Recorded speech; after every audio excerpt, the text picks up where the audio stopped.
We don't have to do it now. But anyway, we're still doing some testing. Tom, is the audio, are we set to YouTube? All right, and so we're going to be testing audio to YouTube as well.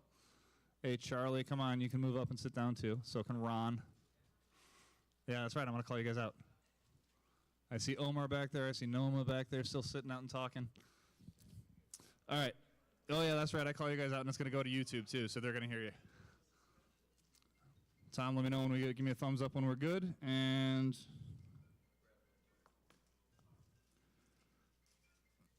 as soon as I see that we got the thumbs up that Tom is getting audio to YouTube, we will get started.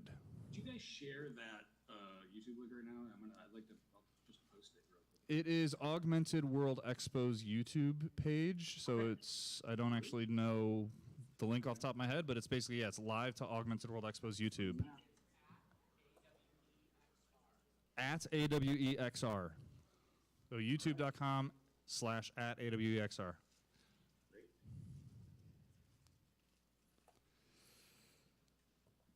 You can't hear this keyboard, right? No, I do not hear that keyboard, no. I'm waiting to see Tom give me a thumbs up that we're good to YouTube. And hopefully the record is happening also. Oh, wow, I get to see myself on the camera now also.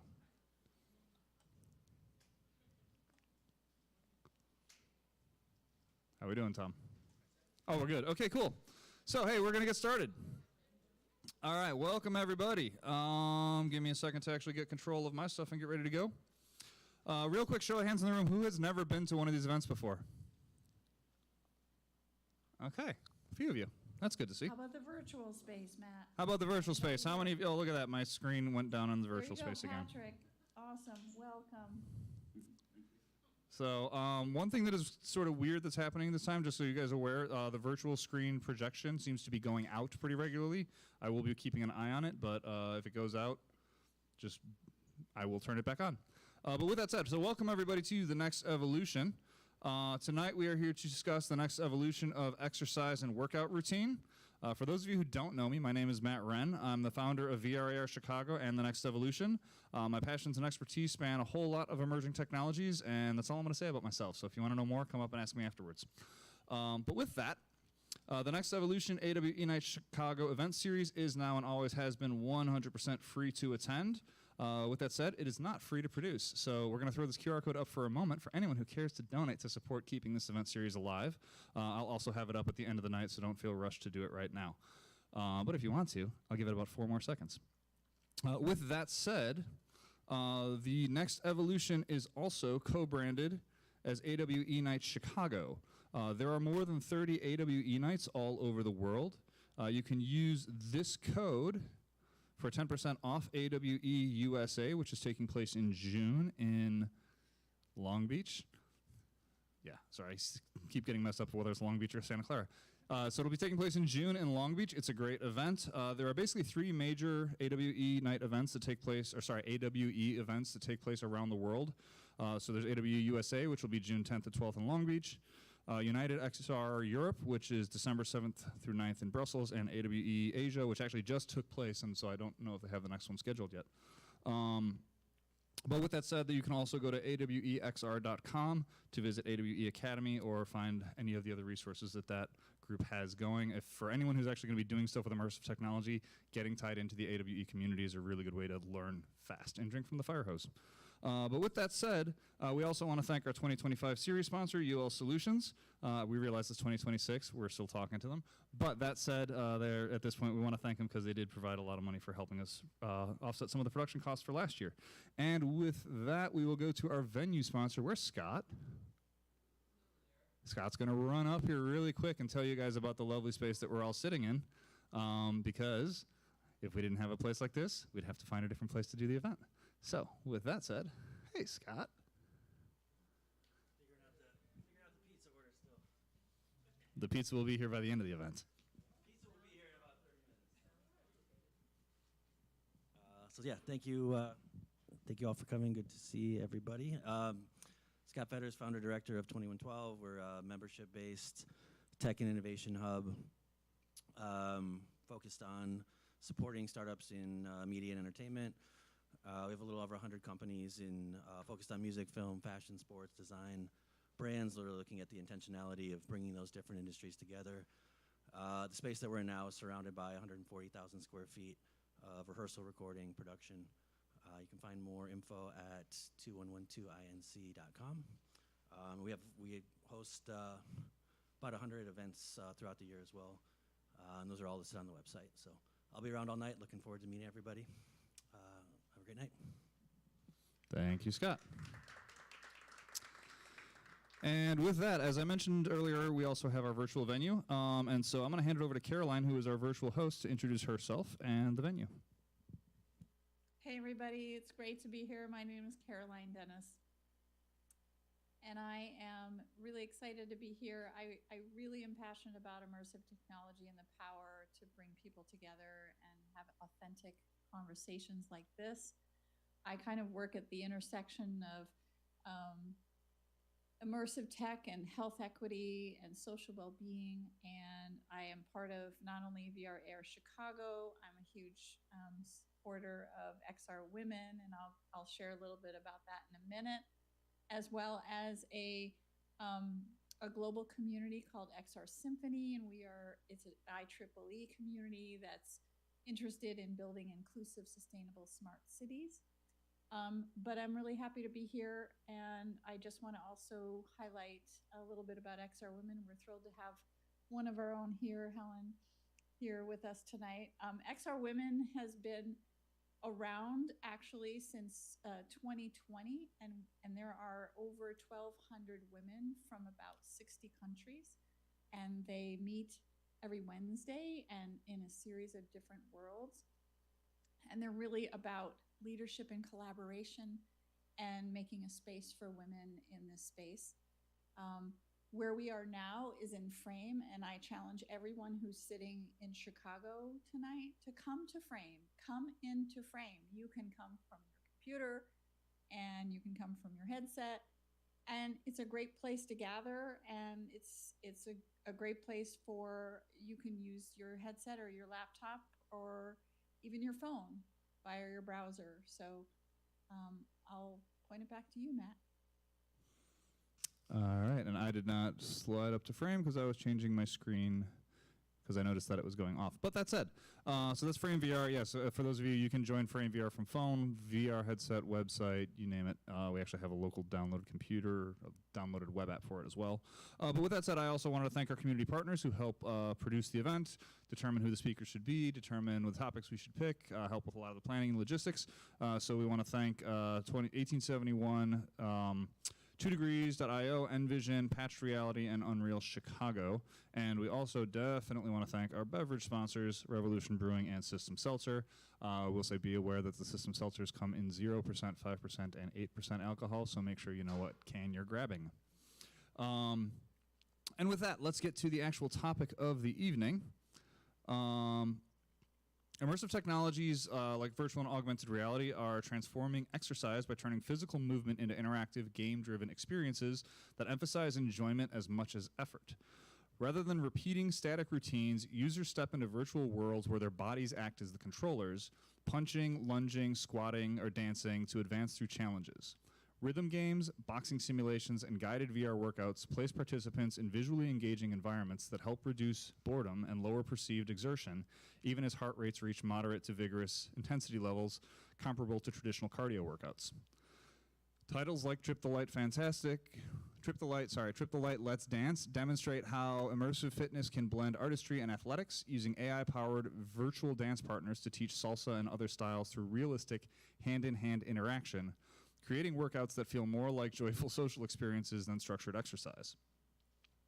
Beyond the physical benefits, immersive fitness platforms are redefining motivation, accessibility, and consistency.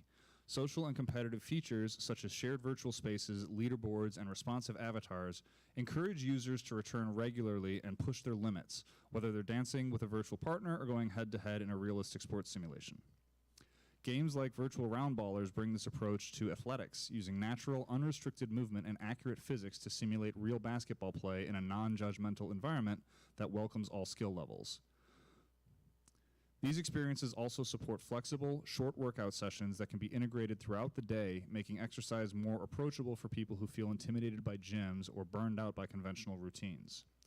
By blurring the line between play and training, immersive technologies are helping exercise feel less like an obligation and more like an experience that people genuinely look forward to. And with that, I'm going to hand it over to Caroline to introduce our first panelist. Thank you so much, Matt. Well, we're excited to have Patrick with us tonight. Patrick, if you want to come up here to the stage, and please go ahead and share your webcam. Hello. Yep. And turn first here. yeah, And then I click on this thing up here. Yep. Okay. if what you need to do first is go ahead and unclick at the bottom of your screen. Click that webcam one more time because you don't want to do both because you can't do both. So Okay. if you click that and that will make your picture beside your head disappear. Okay, got it. See So that one? first, Yep. And then this now one if you up turn here. around and you click that button that says share webcam, turn all the way around with your arrow of your keyboard if you're on your keyboard. Yes. And you can turn around right to the screen right there and Yep, I got click it. on share webcam. Yes. Okay, let's face the audience first. I feel like this is so important. Okay, now if I do this, I'm not going to turn around and I can click share webcam. There Okay. you go. Awesome. Hey, Great. terrific. So let me take a minute and I'm going to ask you, Patrick, to pronounce your last name for me. Sure. Patrick Askelis Askelis. here So in the New World. awesome. So with over 20 years experience in gaming and immersive tech at companies like Microsoft, Camouflage, and Meta, Patrick currently leads development of Trip the Light at the company Dark Arts Software. Trip the Light is a totally new type of dance game. Not only is it great fun and a great teaching tool, it's also a great workout. And we were just chatting about the mechanics of that. And so I'm really excited to hear more about that, Patrick. Thank you so much for joining us and welcome. Yeah, thank you so much for having me. I really appreciate it. Okay. So should I just jump into this presentation here? Thank you for the intro. Yes, so as Caroline mentioned, my company Dark Arts is currently developing Trip the Light, Let's Dance, a VR dancing game, which I'll play a little bit of video of in a minute. So first, we can go to the next slide, and I will. Oops, is it still up And there? it looks like we may have lost that there, but give it a second Okay. here. Yeah. Well, it was going to be first slide is my There we face. go. And like, yeah. So as Caroline mentioned, I've been in the gaming and tech field for my whole career for over 20 years now. With lots, started in video games and consoles and, a bunch of games at Microsoft. And really, I think my immersive sort of, I was always interested in cutting edge things. So at Microsoft, I was really excited to work on like the Kinect camera, and that led to the HoloLens, and I was always one of those VR believers and augmented reality believers as I was younger. So spent some time at Meta, like you mentioned, working on their Orion glasses and consulting on AR, as well as I worked at Vulcan for the late Paul Allen, the co-founder of Microsoft, on augmented reality experiences for like live football games, and as well as like a holodeck kind of fully immersive room that you walk into that we commercialize. So lots of stuff there. You want to jump down to the next slide. I've just Pokemon and a few other things as well, and just a bunch of games. And I left Microsoft about over 10 years ago to start a company called Camouflage, who ultimately went on to make the Iron Man VR product, and then was sold to Meta. And I'm not there and wasn't there, but they now make like the Batman Arkham Shadow packing game that comes with the Quest 3s. So in 2014, I founded this company, Dark Arts, mostly as a consulting kind of brand for taking on projects and helping other people out. And after exiting from Camouflage, I knew I was going to do a VR app. I was fully in. I'd worked on VR and the HoloLens and other things, and I didn't quite know what it was going to be yet. But one day it hit me, and it was Trip the Light. And I'll talk about the idea a little bit later. But you know, as somebody who is musical and creative, uh, at a certain point, this just became the app I had to build. So why don't we go to the next slide and play the video that's labeled number 1, and then I'll talk about it and some exercise stuff after that. Let's get ready to dance. Lead me where you want to go. Great, just like that.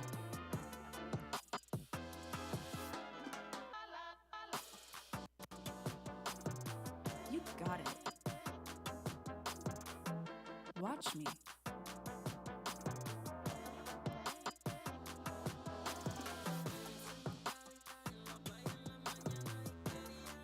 Nice work.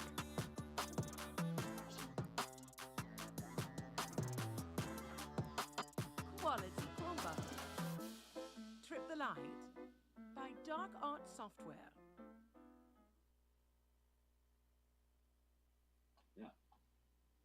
Yeah, so as you can see, it is a fully immersive, both VR and AR partner dance sim where you are able to dance with a partner hand in hand, as well as follow them in what we call rhythm challenge, which is the mode that really lends itself the most to exercise, with respect to like really working up a sweat. Is what I find, because it's long routines. We have been working on the game for quite a while, so I think I actually started the idea over 3 years ago, and finally we released it on the MetaQuest Horizon store in November. It's been out just since late November, right before Thanksgiving, for the Quest 2, 3, and 3S, and it's currently sitting at like 4.9. So it's looking pretty good so far. We have been extremely fortunate in being able to have a lot of people test it. So we've taken it to many trade shows and done user research, and we found a lot of the ways that we really needed to tweak it in order to get people to be comfortable with partner dancing and that sort of fully immersive experience of what it's like being connected with somebody else. And so we took it to AWE in 2024, and then to all the other AWEs that happened up until last year's, and we took it to LA last year, AWE, and got Best in Show for the Gaming Hub.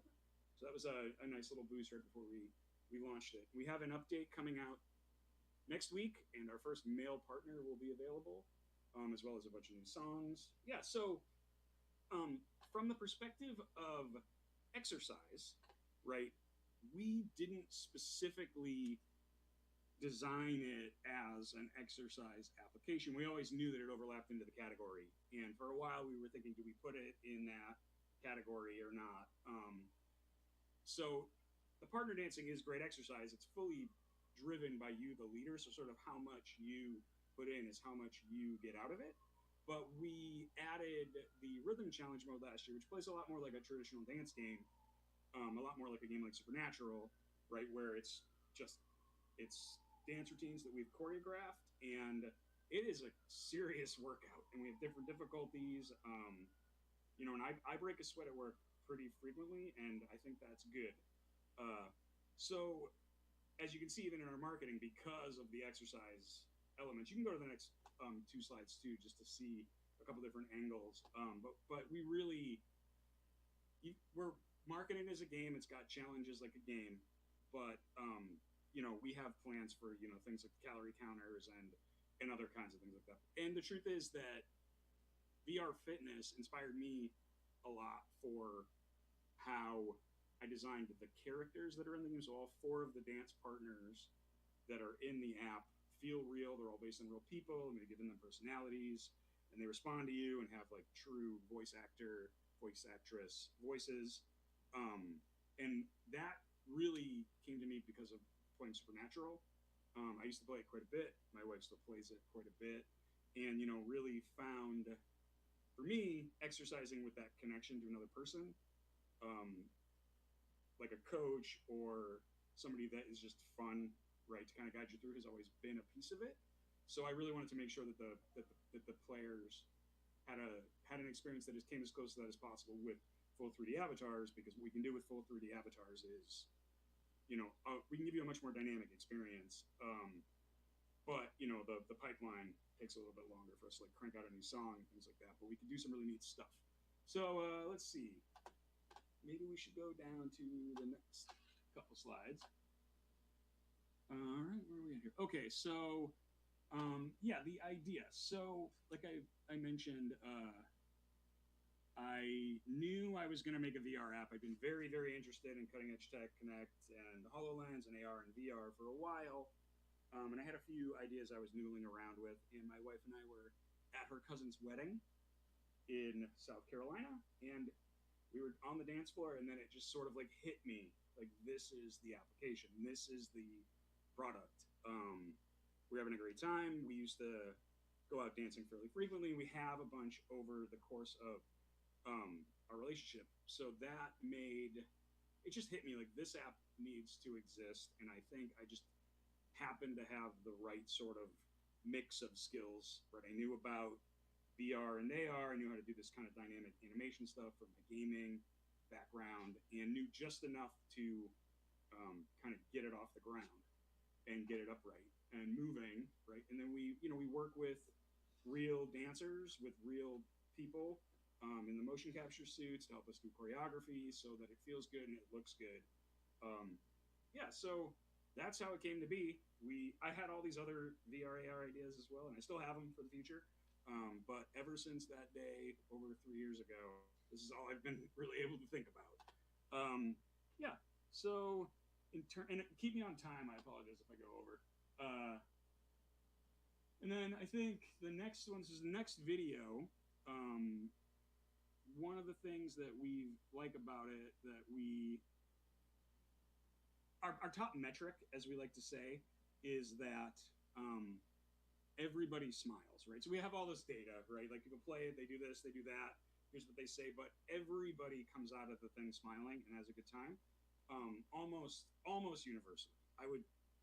And we've had probably somewhere around 1,000 people play at various trade shows over the past few years, and just coming through the office and everything. So yeah, why don't we play the next video?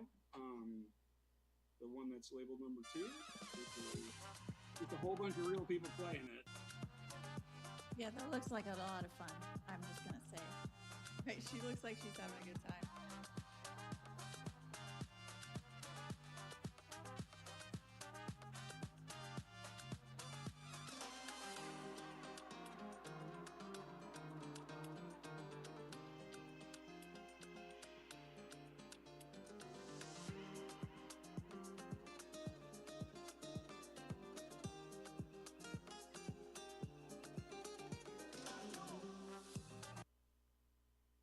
I love that there are a lot of people of different ages too.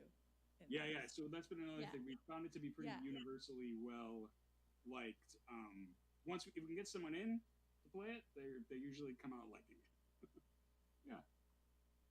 And I think that is kind of it for me. Yeah, I mean, it is highly active, right? I don't believe VR has to be specifically active, but I definitely think, it is one of the places that it can shine over other sorts of immersive entertainment.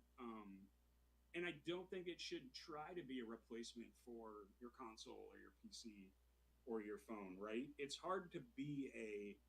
really hard to play a virtual reality game where you're like a super soldier or a superhero, right? It's much where you have to dive across the room, or you're in your PC game or your console game, your character would do a flip. You do that from the couch, pushing a button. You watch it happen, right? So I think that a VR that really takes advantage of physical movements that everybody can do really have a broad appeal. And I think as the market continues to grow, it'll just keep going as it becomes more universal, right? VR's had a little bit of an up and down, bumpy road, VR and AR, but I'm a believer, and I think the market's big enough now too for like a small to mid-sized company to jump in, as long as you can get the eyeballs, right? There's enough people out there. Yeah. So Yeah, and Patrick, That's I it. was gonna say that we were chatting a little bit about, because I'm a big fan of Supernatural and I do boxing, and I've Mhm. never thought that I would like boxing in my life, and right. I've become a complete. I just it's a freedom place for me, and I think what I noticed about looking at what you're building here is that there is a freedom, because dancing is Yeah. wholeheartedly, it is not something that a lot of people feel totally comfortable to do in That's public. And as you said, Patrick, when you're at, let's say you go to a salsa dancing and you go for the first hour and they show you how to do it or they dance with you, there's a lot of social awkwardness that comes with that. So I Yeah. do think that there's an opportunity here. I wonder about from the immersive side of this, from the building side of this, have you figured out what makes this feel different than other traditional exercise and fitness apps? Is it the person that's standing in front of you? Is it the interplay of the movement between the two of you? I mean, what did you learn? You've had 1,000 people try this. Yeah. What do you think is the thing that sticks a little bit for people in terms of learning something that a lot of people feel completely awkward about? And that would be huge if we didn't have to feel so awkward. Yeah. I mean, we have done a lot to make sure people feel comfortable right when they jump in and they know what they're kind of getting immediately from like user research and having a lot of people play it. I do think that the magical part that's different and unique is the partner dancing, right? The hand in hand, the interactivity, how smooth it feels and how responsive it is. That has been extremely difficult and just been like a lot of work to get, all the hand interactions. Like, oh, apparently if I do this, I wave. Hand interactions and grips and positioning and holds and responses and eye movement and head movement. Really, when we dial, every time we added a little bit more, the quality of the experience went up a lot and felt more. I use the word intimate, but I mean it in a like you're actually with another being, right? As opposed to with like a robot or a rubber kind of like virtual dance thing, right? Um, and everything to down to like what the partner wears, how they on the introduction, right? Everything that you see when you first play it has come from us having tons and tons of people playing it and understanding from that like what makes people comfortable with it, what makes it not feel robotic, what makes it feel believable. Um, yeah. I mean, I love the routines of the of our rhythm challenge mode. It's so much fun, and there's so much going on there, and the partner feels alive. But it has that gamey feel to it, and it's super fun and great exercise. But when the partner says, "Reach out and take my hand," and you take it, and they do what you think they're gonna do. Um, Right, right. yeah, it's been a long road, but it's yeah, it's great. People really have taken to it once they give it a shot. Yeah, and I guess I have a question about a little bit about AI. I know that's sometimes a sore subject here, but what do you think that AI and realistic physical interaction play in making immersive fitness Yeah. Well, I feel mean, natural instead of gamey? yeah. So there's a few. I mean, there's AI the way we think about it now, right? With machine learning doing the work. We invested pretty heavily in teaching the partners how to dance and setting up systems, both AI and non-AI, to be able to get them to respond realistically to you and know what you're doing and what move they think they should be doing and behave correctly. That to me, I think, makes a ton of sense because the problem is very, very hard, right? And I want to see AI, machine learning, get used to solve harder problems as opposed to just have less people to solve the easier problems, right? And I feel like AI in general for VR and AR is kind of required. So having started my career at Microsoft, one of the first projects that I ever saw that was a big machine learning project was the Kinect camera. And while I wasn't on that specifically on the machine learning part of it, it was the same thing we do now, just we've had a 15 years of advancement into like this transformer tech for training. So Microsoft, we would just record tons and tons and tons of people moving around and then feed it through like server farms, right? And just crunch to make it so that the camera, you could dance in front of it and your avatar would move around. So those problems are generalized problems are extremely difficult, right? We are not using machine learning or AI in our partners' personalities or their movement specifically. I mean, we do have machine learning for them knowing how to move, but they are real voice actors based on real people in the motion capture suits for the routines and things like that. Yeah, and I think that's important at this stage of the game, right? Because people have to feel that they're getting something authentic and not canned from an AI bot of any kind. But I gotta say, it is super tempting to just go pay $200 right, and like all the VO, right, all the music you need, so, and like, music too for us. We're actually writing a bunch of the music. right, I have a bunch of professional music. So we're saying there's a lot of human in our project. right, right. Well, there's a lot of things you could think about, and I'm sure there's going to be more topics, and I want to be able to hear from our audience about those questions because I think they're interesting. But I think it's a really great example of something that's blends gaming and exercise, and I think we all can appreciate that if that can be available to us. So on that note, I am going to turn it back to Matt, and then we will have some Q&A afterwards. Thank you so much, Patrick. Thank you, Patrick. And I will say,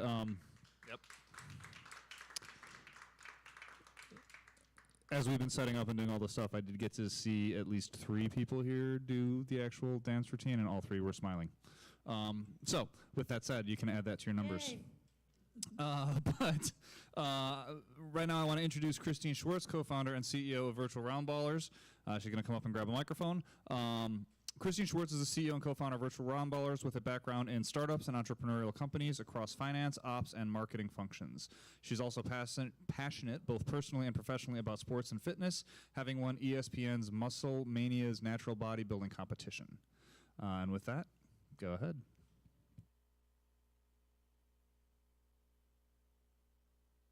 How do I unscreen Can you hear me? so Christine can go? Hey, Patrick. Trying to figure out how to unscreen for you, Christine. Thank you. How are you? Good. Nice presentation. Oh, thanks. Zoom. Yeah. Can you mute yourself, Patrick? And there should be a little Yeah. red X at the top of the screen that allows you to undo it. Hi, everyone.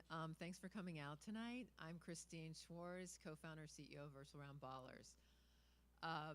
My background, in addition to that, I actually am very passionate about exercise and fitness, having been an ACSM certified personal trainer, working with clients from high school student athletes all the way to older adults, and making them improve in their health outcomes. And also, I trained myself for a bodybuilding competition that was while working full-time at 30 years old. So that was a big accomplishment because I don't have a sports background. So I got into it later, but it just also makes me realize, there's a lot of kids now, because of organized sports and how competitive it is, that they don't have an opportunity to even play sports. And kids are no longer playing outside like my generation did growing up. So there's really a lot of inactivity among kids and with screens. So if you want to go to the next slide. So in looking at the problem with lack of exercise for many people, it's really not a lack of motivation and everyone knows, there's so many great benefits, both mentally and physically, doing exercise. But the problem is adherence. How do you get people to stick to something where they want to work out or do exercise? And here's some stats from CDC and also globally from World Health Organization. Even though those numbers look low for US adults, it's because the standard is really low. And it's only 30 minutes a day, 5 days a week. So don't go by that. And I think it's really because of remote work. People are now inside their homes. They're not walking around a big office anymore, even going out. Also, DoorDash also keeps you chained to the desk. And streaming services and screen time that like takes away a lot of your extra time that you could, and traditionally you would go to a gym if you were so inclined, but that becomes boring and repetitive. But on the kids side, it's shocking to me that the kids aren't meeting like an hour of activity a day, and that's globally. So it really shows like how much screens has taken over their lives, and they really have no other option. And actually, traditional exercise is not designed for engagement that would lead to adherence. Next slide, please. But immersive tech is. Everyone that's got an app out there has to make it fun. Otherwise, you don't sell your app. It's as simple as that. So, and plus, having something that you enjoy doing is going to make you come back again and again. And that's where the engagement comes from. And also, particularly with VR and AR, it's the immersive environment that really captures you from the get-go and really distracts you that you're moving, or you're moving very quickly and sweating.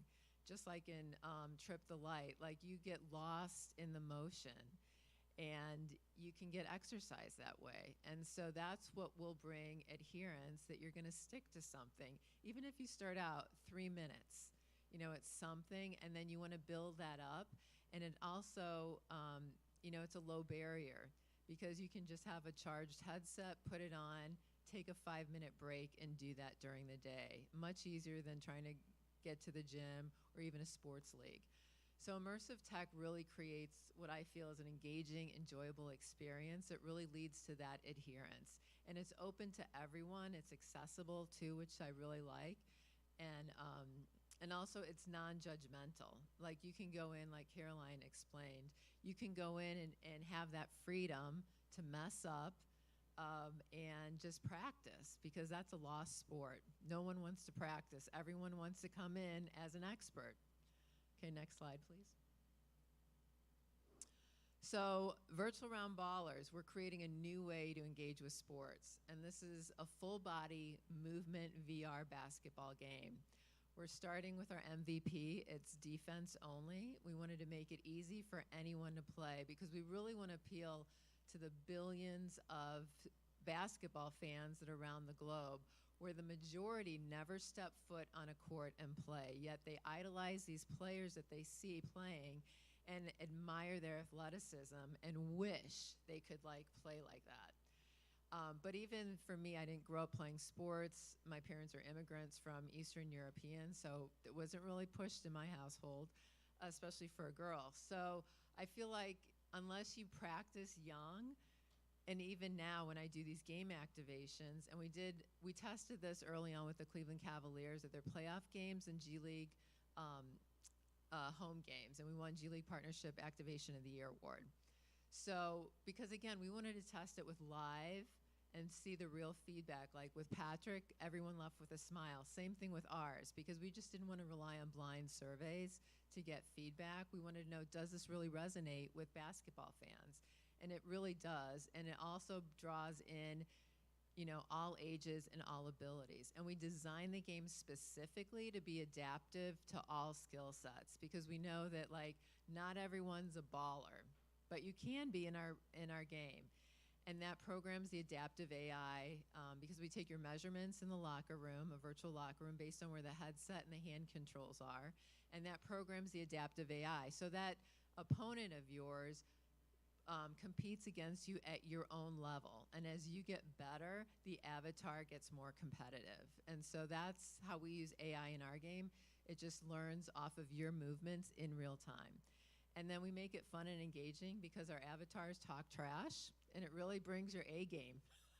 So, and then we'll also sign on male and female college players to be in the game, and then we'll record their trash talking as well. So it's very, realistic, and NBA and WNBA legends. And again, it's designed for repeatable sessions because once you get in the game, and this has been bar none, even though it's like a quick 5-minute gameplay, people get engaged right away. I even had a woman in her 80s. She's like, I just want to look and see what this is all about. And I said, okay, you can just put the headset on. And as soon as that avatar came out, she got in the stance and she tried to compete. So it's like really captures your attention. And I think from an exercise perspective, sports, you do get a workout.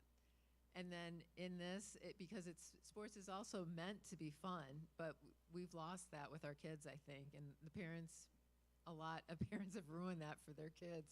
But so it's fun, and it's got competitiveness in it with leaderboards and things like that. And then eventually we'll do 1-on-1, 2-on-2, where you can select AI avatars that are actually programmed in pick and roll strategy. So you actually learn the game of basketball as well.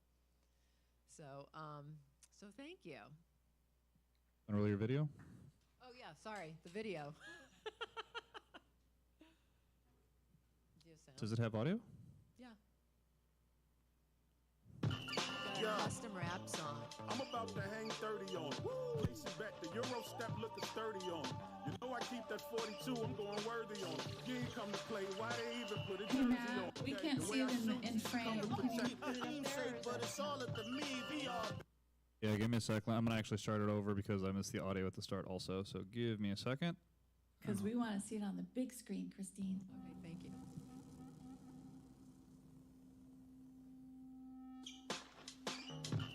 Yo, I'm about to hang 30 on.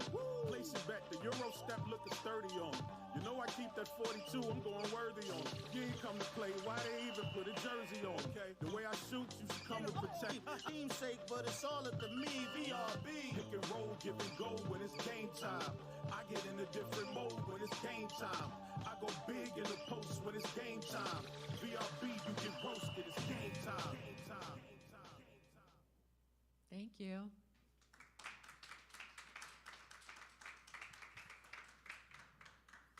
All right, so my first question has to do with a contradiction. Because you were talking about how easy it is and how, simple it is, and you don't have to worry about being judged, and your avatars trash talk you. I know, So it's part of you the don't have game. another person trash talking you, but now you have an avatar trash talking you? I mean, come on. That's just part of the game. If you're going to play basketball, you're going to get trash talking. Does the trash talking intensify as you get better also, or is it just the gameplay? It's just for gameplay now, but Okay.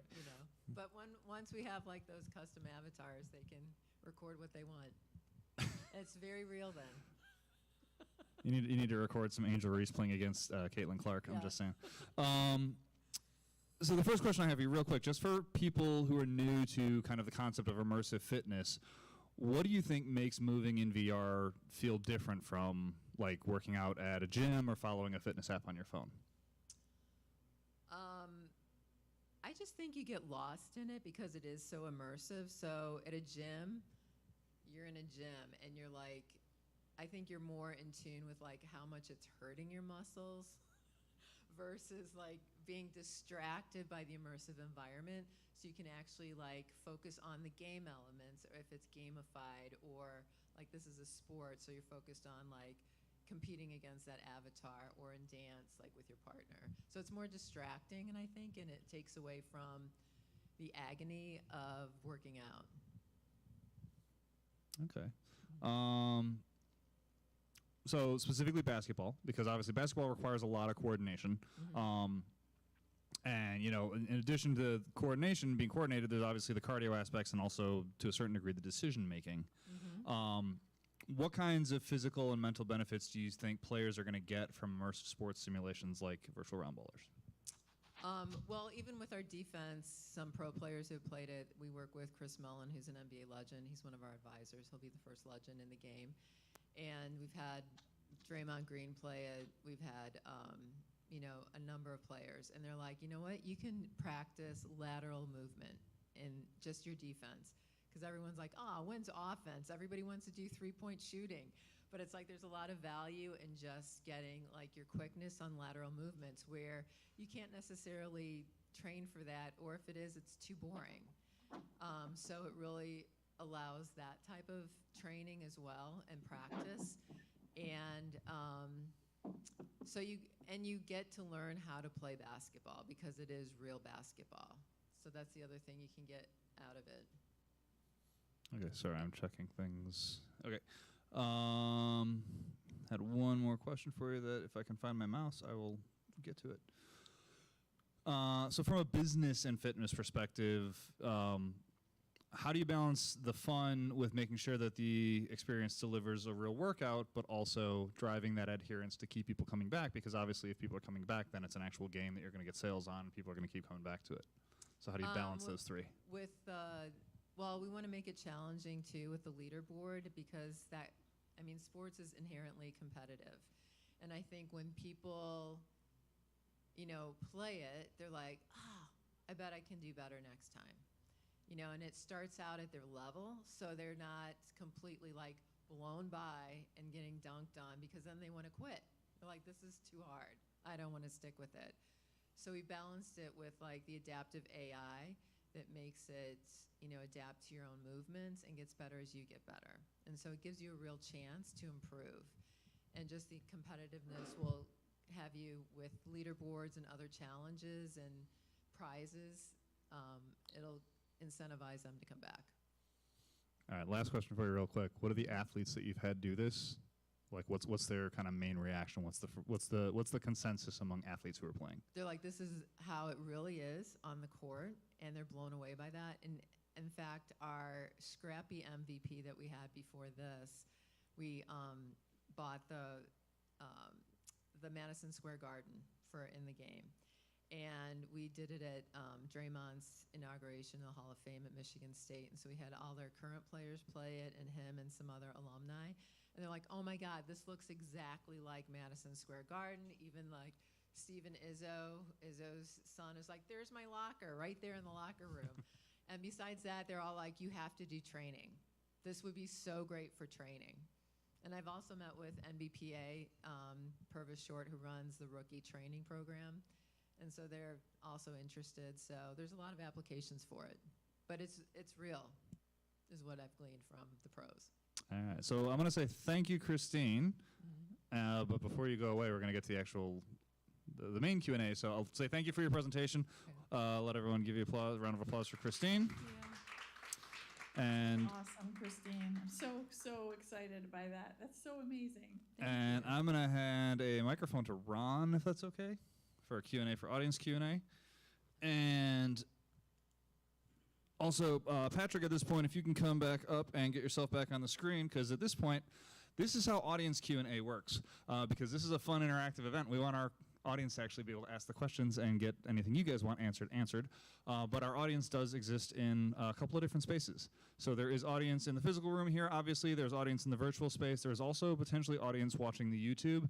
So if there are questions, Tom will actually he's watching the YouTube chat, and he can text them to me, and I'll read them out. But we try to get to people in the order they ask questions. So if I see hands go up, or if Caroline lets me know hands go up, all right, if I didn't even get through the statement and a hand went up. And I see another one in the back, I think. But anyway, so Caroline will let us know if there are questions in the virtual space. And I guess we got the first question here in the physical space. Hello, thank you. Hello. There you go. Hold it up close. Thank you very much. My name is Tony. I have a number of questions, but one of the ones I really wanted to ask, because VR happens a lot, is a lot of people who have never tried VR before are very wowed by the experience. And then that wow tapers off after a while, and it becomes more of an effort to clear a space, get a headset on and whatnot. How do you plan on keeping, for either of you, plan on keeping people interested in using your game after the wow has worn off? I'll go first. Just by the different challenges, because we make it competitive. It is a sports game. And so, and different rewards in the game, custom balls, jerseys. Also have users, if they want to design their own. We set it up to sell physical and digital merch in the game. We also want to do sell it as a sponsorship asset, so we can continue to do game activations at NBA, WNBA teams, at their home games for fans, as well as college D1 schools, and so forth. So and then we can tie in that sponsor, and plus with like, if we get Puma or Nike, like they can go to a local store and get, some reward within the game if they're in the same city. Same thing if they're at a game. And so just using different rewards and things like that, and different challenges, and then adding the multiplayer onto it, having AI teammates you can select from, advancing that, and really just listening to the community that we build and asking them what type of enhancements they would want for the game, because they're really the ones using it, and we want to hear from them. Yeah. I echo everything that Christine just said. So, we're focused on the meta platform given the size of it. So for us, a lot of it has to do with keeping fresh content, but also really leaning into the gamification and things that are going to make people want to come back. We do a lot of analytics on the back end to see what is causing people to return, right, to raise our retention rates, and what's not. We're going to do a season's pass to keep content fresh as we roll it out.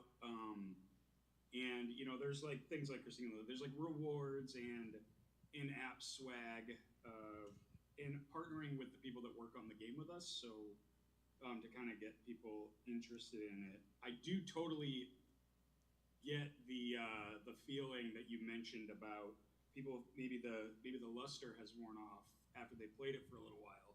And I see that, especially I see it with people who have done VR in the past, because I really believe that it wasn't until the Vision Pro and the 3S, the Quest 3 rather, that VR, the fully immersive sort of promise of what these things could be, was ever actually visible to the real world. Like, yes, one day we want AR glasses, but right when the Vision Pro and the Quest 3 appeared, and you had pass through, and it was suddenly comfortable, and in particular on the meta side with the price point, at least in the entertainment field, there is a lot of retention in a lot of the games, and some of them are completely different than this kind of stuff. Games like Gorilla Tag and VR Fishing and like Walkabout Mini Golf, all for different reasons. But Beat Saber is still a big one. So I think, this kind of mechanics, if you have enough content, and if it's a fun experience and there's a challenge and competition, or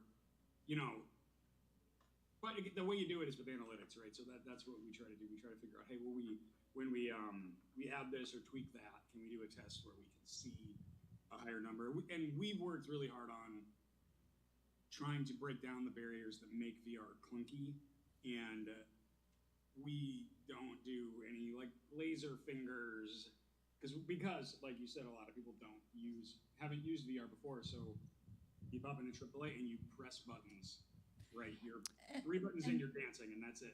Stuff like that. And I will say, Patrick, just to interject something about Christina and Patrick, I think because of the gaming world, they've been in a place where people can play with each other all over the place. So I think that's the ultimate thing that people want to be able to, like, and that's expensive and it's complicated, right? For people to be able to play in-game with each other, I think that's obviously where you want to go. But I do think that, as Christina said, they've been able to bring in the lure of the marketing spend or power of teams, and that comes with it. It's something that's really attractive. But I do think that playing in a game with other people is where people want to be. So maybe that's the next phase. That's the next thing. Yeah. I'm gonna jump in on this one a little bit, just briefly, because one of the things, because actually Patrick started to bring this up a little bit, and I want to tag in on it. You mentioned Gorilla Tag, and the reason I'm bringing this one up is I have a friend of mine, neighbor of mine, he has a son who is frankly a gamer. He is not athletic. He is frankly super nerd. And the one thing I will say that my neighbor kind of came to me when we were talking about VR at one point, because he knows that I do a lot with VR, and he said his son started playing Gorilla Tag, and now, Gorilla Tag, for those of you who aren't aware, the way that you move in that game is you punch your arms. So there is no like button to grab things or anything like that. You're literally moving your arms. This kid started playing 4 or 5 hours of Gorilla Tag a day, and what my neighbor commented on is this kid is actually like getting muscle tone, like getting built from playing this game for hours on end. And so kind of the question I wanted to throw back to you guys is, what are your thoughts? And, you know, my own experience with this was Beat Saber. There was one point where I know Beat Saber early on used to have this challenge mode where it's like it just gets more and more difficult and you keep doing more and more songs. And I'm like, oh, I'm going to jump in and try this for 10, 15 minutes and see where it goes. And when I pulled the headset off, sweating with my arms sore 3 hours later, I'm like, okay, that was a workout. I was not expecting to actually get a workout. I was playing a game. What are your guys' thoughts on the fact that like some of the VR that was not intended to be workouts ends up being a workout? And how much that, you know, sort of the aspects of that can be pulled into more of the exercise aspects of using VR for fitness. Well, mine is sports. We wanted to do it movement, not controller based. So absolutely, you're going to get exercise. It's as much as you want to play or push yourself that allows for that. And yeah, I've gone on subreddits to see how much weight people have lost. And again, the majority of like adults, 74%, are overweight or obese. And now they're actually tracking kids 5 and under who are obese, and in the United States, that's 13%. So, and I think for a lot of kids, like your neighbor's kid, they're gamers. So I think this is a perfect thing for them to do to get in shape, because if that's what they do, they might as well play games that they're moving. And people have lost, I read, like some guy lost 60 pounds over 9 months playing Beat Saber. So it's possible. Oh yeah, this is definitely a real thing. So Supernatural, the Facebook community around that, there are gobs of people with before and after pictures, right? And I think there's just something about that fun gamification, the music, you do it at home, right? For me, I'm not somebody who can self-motivate at the gym. I need a game aspect, or I go to like a small coached exercise class where I like the, you know, there's a routine and there's music and there's one coach telling just a handful of us what to do. And it makes me want to go back and do it. And I think there's a lot of people like that. And I think the data's there. Like Christine said, you know, people are losing weight and just doing cardio, frankly, in a lot of games that weren't actually originally intended for it, right? Or designed for that, because it's something this platform can do. And I do think we're just kind of getting there with the price point, right? With the completely wireless, completely PC, right? Free, mixed reality, right? You could be punching in your living room and not worried about punching the wall because you can see it, right? Things like that. And I think with the number of headsets that are out there, and even if it seems like things might be a little dire here and there, I think it's just going to keep going. The market and fitness and fun are a big part of it. I wonder too, for me, that one of the things about Supernatural that really keeps me there is not just the competition, but the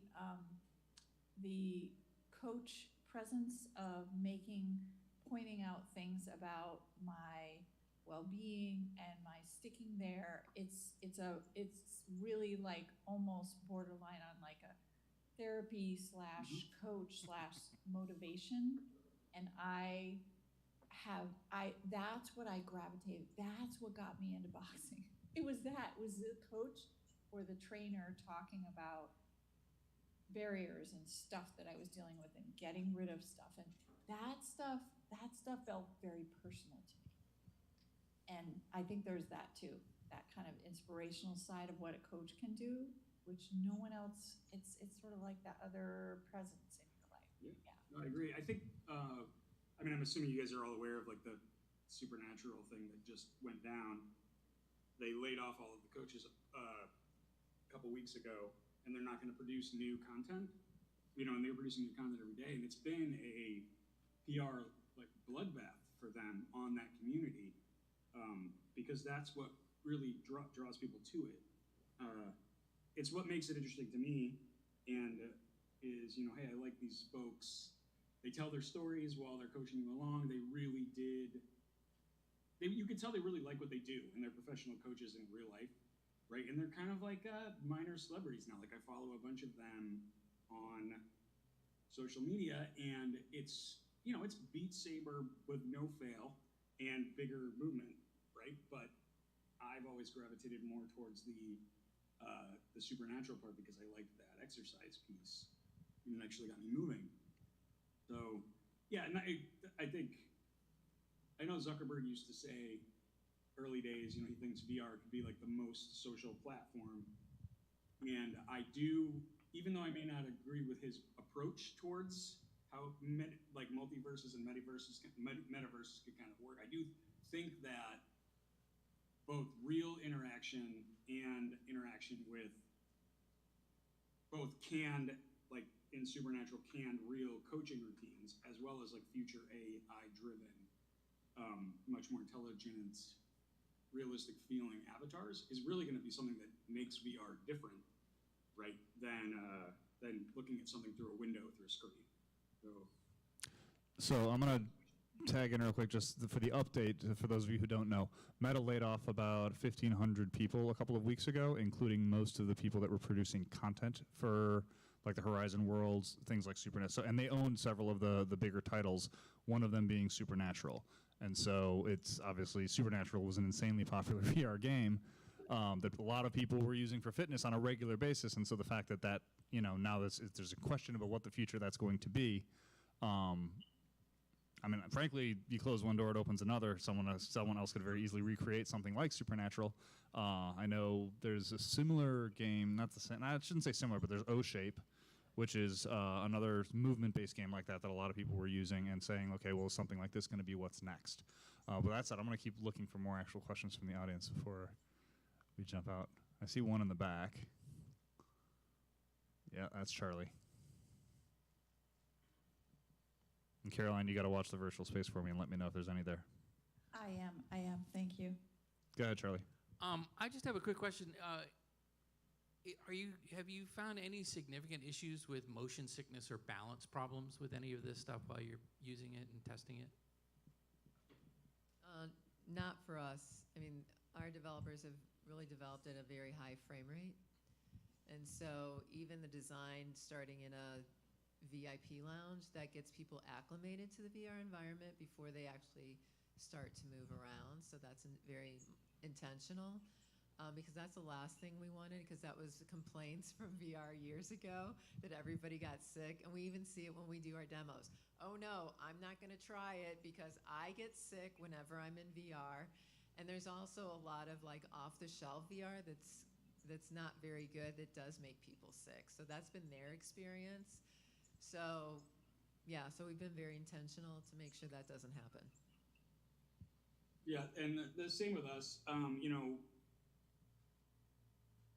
I've been able to do some studies on like motion sickness over my career, and the self-propelled VR locomotion, like when you're walking around, especially on these modern non-tethered high frame rate headsets that are lightweight, is actually really, the motion sickness is way down. But I especially, and there's also like the acclimated VR person now too, who's been playing it for a while. But with pass-through, when you feel like you're here playing, we find very, very little. And we have it was like Kristen said, keep a high frame rate, things are a lot better. But there's a lot of things that are a lot harder in apps that locomote you, right? Because your inner ear is not connected to your visuals. So for games like ours, but games like Christine's, it's going to be a lot easier to keep them from getting motion sick. I also find that because VR is about a decade old on the market now, a lot of people who've tried it, maybe on like an Oculus Rift or like an early PC-based one, especially if it was like a low performance or kind of not well-designed app, a lot of people have the feeling, or they have the memory of a bad experience in VR. Right, and don't want to try it. And I have been able to convert a bunch of people over and say, okay, try this out. Let me know if you really have motion sickness. And we've seen a drastic reduction in it. Yeah.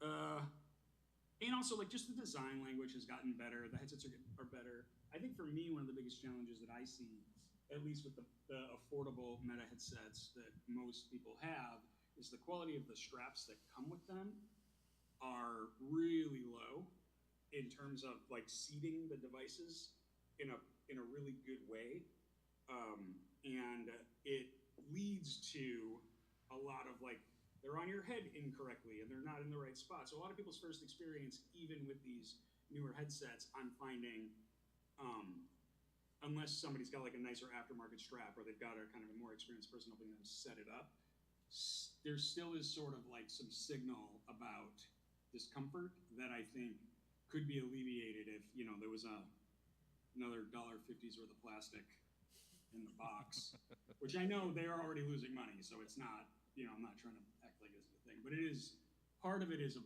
cost thing as well, I think. I think if they put in a nicer strap. I've had 3 of those, by the way, and I will say that in Supernatural, I'm so pissed off because like I get the screen clouds up because I sweat and I have all of the things. And right around my nose, it always drives me crazy.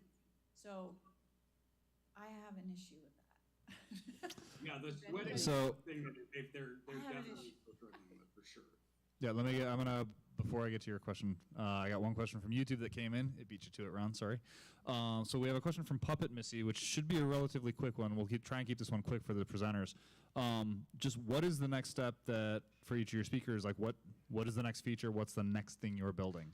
And I don't want to like seriously try to keep this to a minute because we're running out of time. So what is the next feature you guys are looking to build?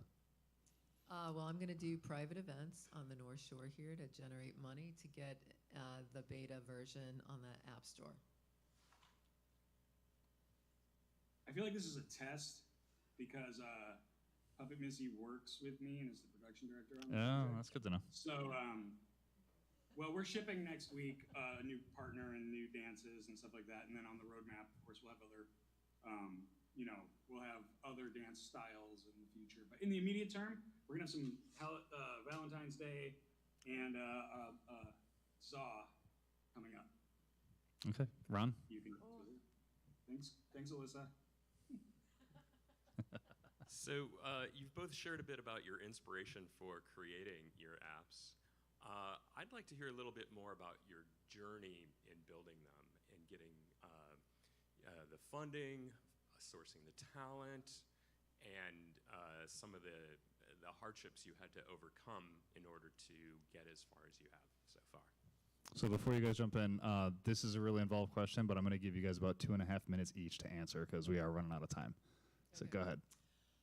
It's been a journey because I'm not a developer. So we found a studio in LA thinking we had to go to the West Coast to find good, VR talent, and they were terrible. The avatars they designed were not biomechanically correct with a basketball. So, but just perusing LinkedIn, we found a great team, and what set them apart is half of them are basketball huge fans. And so they were as passionate as we were about building this. And it was a really great collaborative environment because we would go out there once a month and just brainstorm. And so it was really great. And then we found a great physics dev because we needed good physics. Otherwise, we could not pull off a good game simulation. And we just made connections like crazy. We knew no one in the NBA or WNBA when we started this. And then just through mutual connections, we got into Michigan State to meet Draymond. And then we also got a meeting with the NBA headquarters. And they told us, your VR is the best we've seen, and they see a lot of VR. So that was great early validation because we wanted to validate early on before we put more money. And then we raised from friends and family to get the MVP launch. And then since then, like, the investment period right now is horrible. So you have to be scrappy. You have to make connections. Go go to a lot of networking events, and you never know who's going to be passionate about it and want to help you. Go, Patrick. Nice. Yeah. Love it. So for me, the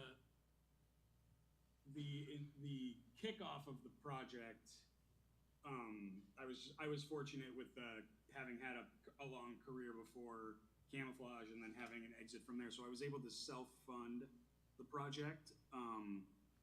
But we, not forever. I didn't stick around for the meta buyout, right? I wasn't aware of that. That was a few years later. I exited after Iron Man. But I started by initially having enough background in how the dance would work and how the tech would have to work, that I found a technical animator who I think didn't know any better and was totally willing to do whatever I wanted. And we kind of made a prototype. And when we convinced ourselves that it was going to work, then I started to ramp up, with technical artists and animators. And the journey has been really collaborative. So I've been fortunate to have this big network in gaming and tech that's related to VR and AR.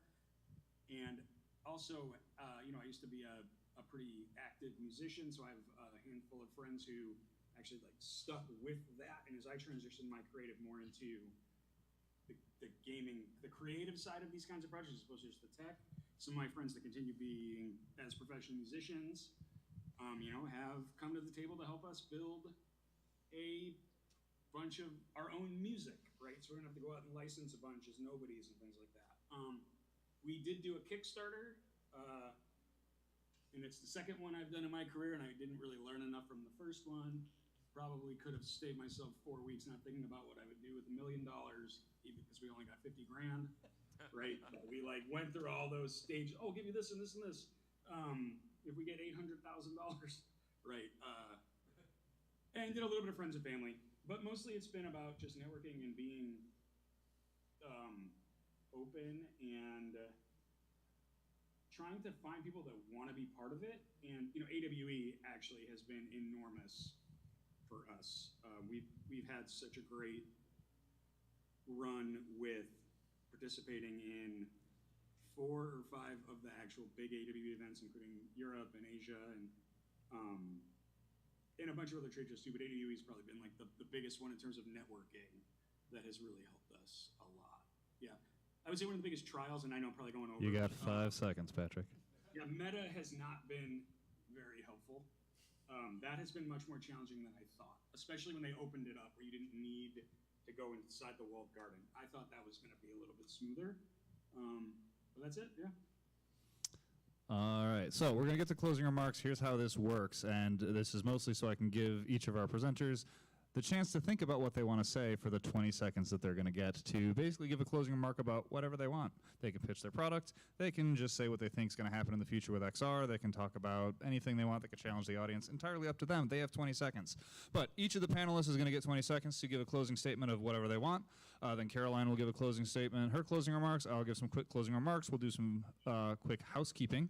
And then it's back to more networking and demos and trying the technology, because both of their demonstrations are here in the room. So if you want to play virtual round ballers or you want to try the Trip the Light, they're both here. And I would actually recommend trying them both. And I think we might have something else coming up at the end, but I'll figure that out when I get to that. Do we have, Tom, I'm looking for a yes or no on the giveaway thing. Is that happening? That's in here somewhere. Okay, cool. So with that, I've stalled long enough, and we're gonna get, and I am gonna hold you guys hard to this on the 20 seconds. Patrick, you're first. Go. Okay, I already pitched a game. New character's coming out next week. Let's see. I'm still a big believer in XR. I think AI to make XR and AR better. I think the problem is they're super hard to do the old way for truly immersive things. So I think AI should be used to make more immersive, believable experiences. That's where I think it's going. All right, Carol. It's not just to lay people off. Also, I'll say if you do play Trip to Light, give Patrick a review. He'd love that. Also, Yes. I'm also a believer in VR and AR because I think there's definite use cases, and I've seen it with like the people who played our game. And parents have come up and said, my kid is so shy, they already think they're not good enough to try out for a team. That's really sad. So I think there are definite, even across enterprise, training, anything. So I think it'll be around. All right, Caroline, you're up. I just love the idea of movement for movement's sake, for when you're not even realizing that you're moving. And I challenge everyone here to investigate Christine's platform and Patrick's platform, and let's talk about it. Let's come back and try it, because it's not a case of like whether it's good. You get in there and you're like, shit, this is awesome. I am having fun and I don't even know that I'm moving. So I just think we're just not there, but it's coming. We're gonna be there. We're gonna be there. That's it. All right, and I'm gonna basically just, I'm not actually gonna say too much on this one. I will say the really fun thing that I find, again, that's a really fun experience about a lot of stuff with VR, not to take anything away from the actual experiences that we're talking about tonight, but there's a lot of games in VR that you're getting a workout and you don't realize you're getting a workout. I play a game called Population 1. One of the things you have to do there is climb. You don't realize how much you're actually moving your arms until pretty much you get out. You don't even notice it until you're done with the gaming session, and all of a sudden you feel sore. And you're like, what did I do? Because it's a really fun thing to be working out and not even realize you're working out. That's one I think is a really powerful thing for this. But with that, thank you to our presenters and to our panelists. They're going to be around, and our demos are in the back of the room. You guys can take yourself off screens and close your microphones. Thank you, Christine. Thank you, Patrick.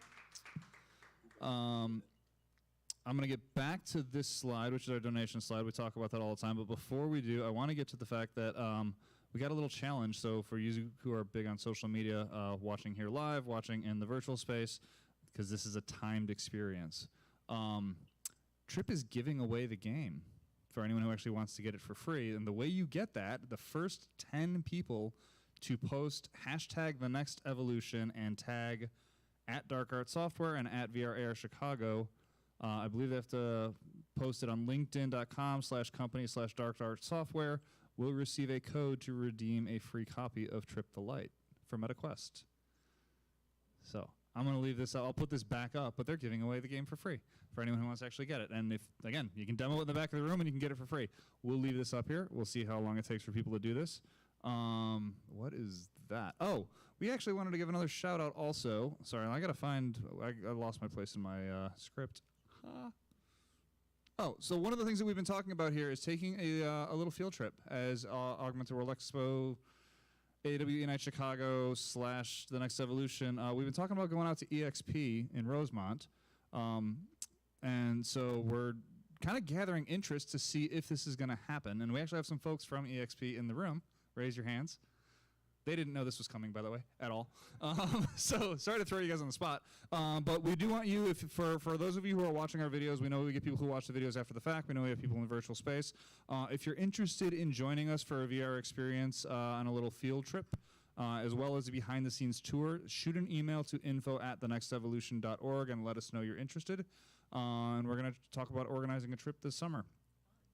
But with that said, our upcoming topics are now. So March 4 is travel. We're still determining what the topics are going to be for the rest of the year. We're taking a novel approach to how we're doing this with our leadership committee, where they're actually going to be some other folks deciding the topics and producing them with us. But with that said, our March 4th topic will take place here on March 4th, same time. We're focusing on travel and travel experiences particularly. And we hope that you'll join us or watch virtually. And with that, I'm going to take it back to our donation slide, which I'll leave up for the remainder of the evening. But we can get back. We've got food. The pizza finally showed up. I know I've seen people picking out of it throughout the event. We do have drinks. We have snacks. We have several demo experiences. And obviously, at this point, you can ask our presenter all of the questions about what she presented. And again, thank you, Patrick. People, I had your contact slide up there. These slides will always be available. The videos will be available on AWE's YouTube channel as well as ours. I'll try and keep the slides up in the virtual room. I know they keep taking themselves off the screen. But with that, thank you very much, and we hope to see you next month. Please follow us on social, join our newsletter, and we'll see you next month. Thanks, everybody. And for the audio perspective, if you can mute the Frame VR in this room so that they can talk amongst themselves. All right, thanks, Patrick. Thanks, Caroline. I will talk to you guys soon.